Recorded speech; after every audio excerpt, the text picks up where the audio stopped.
রিভিউয়ের appeal শুনানির জন্য আজকে দিন নির্ধারিত ছিল। এই বিচারপতির নেতৃত্বে 4 সদস্য বিশিষ্ট বেঞ্চের সামনে শুনানির জন্য উপস্থাপন করা হয়েছে। শুনানির এক পর্যায়ে মাননীয় প্রধান বিচারপতি ইচ্ছা প্রকাশ করেছেন যে এই মামলার গুরুত্বের বিচারে এবং এই মামলার আইনি জটিল ব্যাখ্যা বিশ্লেষণের বিষয়ে এই মামলাটি আপিল বিভাগের পূর্ণাঙ্গ বেঞ্চে শুনানি হওয়া উচিত। এবং এখন যে বেঞ্চে মামলাটি শুনানি উঠেছিল সেখানে 4 সদস্যের বেঞ্চ, কিন্তু আপিল বিভাগ সব মিলে 7 জন। এই জন্য পরিস্থিতি বিবেচনায়, গুরুত্বের বিবেচনায় এবং এই মামলার উচ্চতার বিবেচনায় এবং আইনের ব্যাখ্যা বিশ্লেষণের বিবেচনায় এই মামলাটি আগামী 6 তারিখে 1 নম্বর আইটেম হিসেবে পূর্ণাঙ্গ বেঞ্চে শুনানির জন্য দিন নির্ধারণ করি। এর পিছনে মূল কারণ হলো যে মামলার আগের রায়কে আমরা চেঞ্জ করতে চাচ্ছি, সেই রায়টি দিয়েছিলেন 5 সদস্য বিশিষ্ট বিচারপতি, আর এখন এটি ছিল 4 সদস্য। এই জন্য এই মামলার নিষ্পত্তি নিয়ে ভবিষ্যতে কোনো ধরনের কোনো প্রশ্ন যেন উত্থাপন করে না এবং সঠিকভাবে আইনি ব্যাখ্যা বিশ্লেষণ করে যেন এই মামলাটি নিষ্পত্তি করা যায়, এই জন্যই পূর্ণাঙ্গ বেঞ্চে আগামী 6 তারিখে গুরুত্বের বিবেচনায় 10 লিস্টে প্রথম হিসেবে রেখে এই মামলা শুনানি করার সিদ্ধান্ত নিয়েছেন। একটি কথা এখানে বলা প্রাসঙ্গিক বলে মনে করি, যেহেতু আগে জনাব কাদের মোল্লার মামলা দিয়েই আপিল বিভাগের নিষ্পত্তি শুরু হয়েছিল, এই মামলায় আমরা জনাব কাদের মোল্লা, জনাব মতিউর রহমান নিজামী, জনাব মুজাহিদ, জনাব মীর কাশেম আলী, জনাব কামরুজ্জামান সহ সকলের মামলার অতীতের রায়ের ব্যাপারে প্রশ্ন উত্থাপন করা হয়েছে। এই জন্যই মাননীয় প্রধান বিচারপতি মনে করছেন যে এত বড় প্রশ্নের সুপ্রিম কোর্টের পূর্ণাঙ্গ বেঞ্চ বসে যদি এই সিদ্ধান্ত নেন, তবেই এটা আইনের দৃষ্টিকোণ থেকে এবং ভবিষ্যৎ থেকে এটি উত্তম হবে।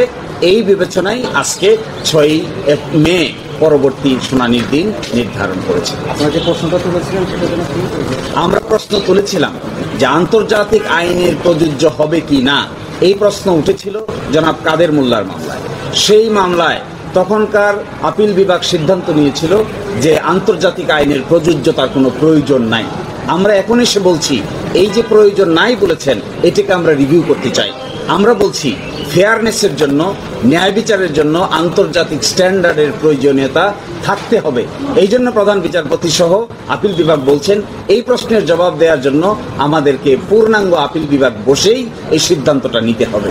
এই জন্যই গুরুত্বের বিচারে এই মামলাটি 6 তারিখে নির্ধারণ করা হয়েছে।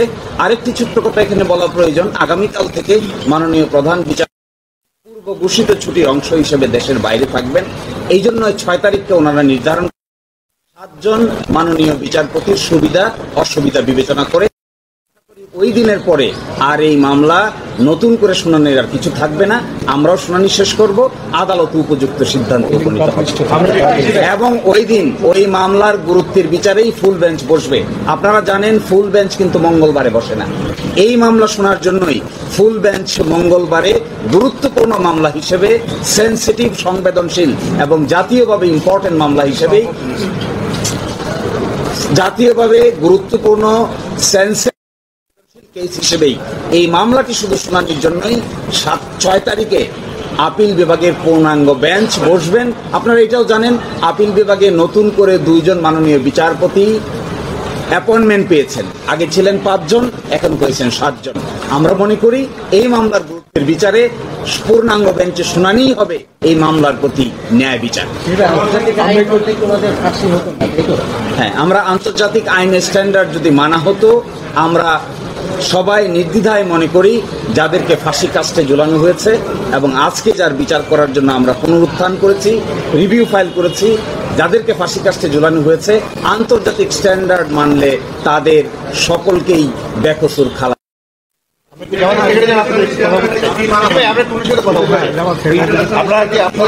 আপনারা কি কিছুটা হতাশ এই 8 মাসে অন্যান্য রাজনৈতিক দলের সকল যারা বের হয়ে গেছে, তো আপনাদের এটি মাঝের সাহেবই আছেন, তো আপনাদের দলীয়ভাবে আপনারা কি একটু হতাশ, নেতাকর্মীরা কি একটু হতাশ?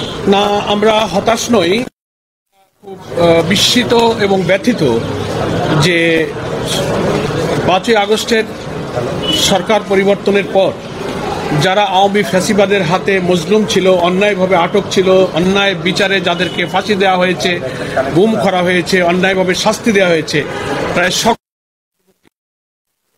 কিন্তু আমাদের মজলুম জননেতা এটিএম আজহারুল ইসলামের বিরুদ্ধে আনিত যে সমস্ত মিথ্যা অভিযোগ, তার কোনো একটি অভিযোগের সাথে তার তিলমাত্র সম্পর্ক নেই।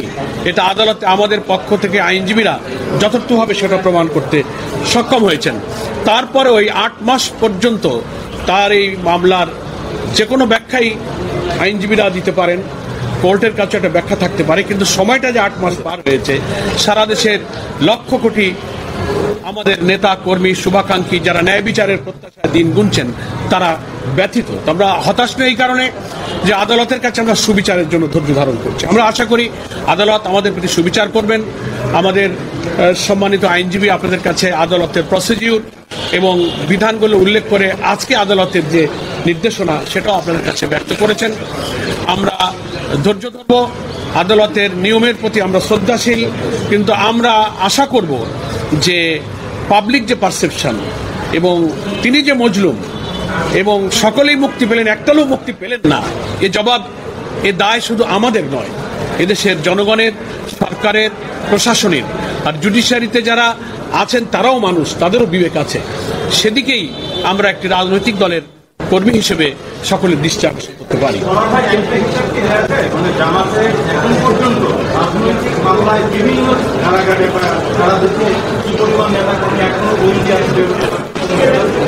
এটা আরো পরে বলা যাবে। আমরা তো আদালতের প্রক্রিয়া প্রমাণিত হয় কিছু মামলায় আমরা খালাস পাচ্ছি, অব্যাহতি পাচ্ছি। সেই সংখ্যাটা অ্যাকুরেট পরিসংখ্যানটা তো দিতে আরো আমাদের সময় লাগবে। প্রক্রিয়াটা চলমান, তবে এখনো আমাদের অনেক বন্দীরা কারাগারে আছে। একটা ছোট কথা শুধু, এই মামলা নিয়ে যারা দেশে বিদেশে পৃথিবীর বিভিন্ন জায়গা থেকে উদ্বেগ প্রকাশ করছেন, আমরা তাদের উদ্বেগের প্রতি শ্রদ্ধাশীল এবং সম্মান জানাই। আমরা মনে করি যারা এই উদ্বেগ প্রকাশ করছেন তারা নিতান্তই নিজের আবেগ অনুভূতি প্রকাশ করে ভালো কিছুর প্রত্যাশা করছেন, এবং এই ভালো কিছুর প্রত্যাশার জন্য 6 তারিখে যদি ফুল বেঞ্চে মামলা শুনানি হয় এবং ভালো কোনো আউটকাম আমরা আনতে পারি, আশা করি সকলেই সাদরে এই ভালো আউটকামকে গ্রহণ করে নিজেরা নিজের মন থেকে খুশি অনুভব করবে। ওটা কি করবেন? যে নিবন্ধনের মামলাটি শুনানি হয়েছে, পার্ট হার্ড ম্যাটার বা আংশিক শ্রুত বলা হয়েছে। এটি আরো একবার বা 2বার শুনানি হওয়ার প্রয়োজনীয়তা রয়েছে। তো আগামীকালকে থেকে মাননীয় প্রধান বিচারপতি দেশের বাইরে থাকবেন। উনি আসার পরেই আমরা নিবন্ধনের মামলাটির বাকির যে আংশিক অংশটুকু বাকি আছে সেটা শুনানি হবে, এবং শুনানি শেষে আমরা এটাও প্রত্যাশা করি যে নিবন্ধনের মামলাও আমরা ভালো ফলাফল পাবো ইনশাআল্লাহ। একই সাথে নিবন্ধনের সাথে জামাতে ইসলামীর প্রতীকের একটি প্রশ্ন বারবার আসে। আপনারা জানেন সুপ্রিম কোর্টের একটি ফুল কোর্টের রেজলিউশন অনুযায়ী একটি সিদ্ধান্ত তারা নিয়েছিলেন। সেই ব্যাপারে আমরা সুপ্রিম কোর্ট সহ নির্বাচন কমিশনকে এটি স্পষ্ট করব যে সুপ্রিম কোর্টের যে সিদ্ধান্তটি নিয়েছেন ফুল কোর্টে, এটি মূলত কোনো আদালতের সিদ্ধান্ত নয়। এটি হল এই আগামীতে যখন নিবন্ধনের মামলা নিষ্পত্তি হবে, একই সাথে জামাত ইসলামীর দাড়িপাল্লার প্রতীকেরও নিষ্পত্তি হবে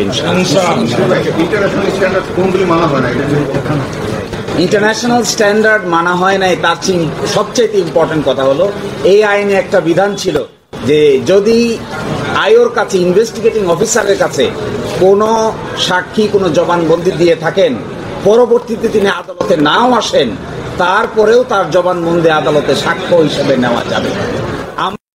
পৃথিবীর কোন বিচারিক সিস্টেমে, পৃথিবীর কোন ফৌজদারি বিচার ব্যবস্থার ইতিহাসে এইভাবে আয়োর কাছে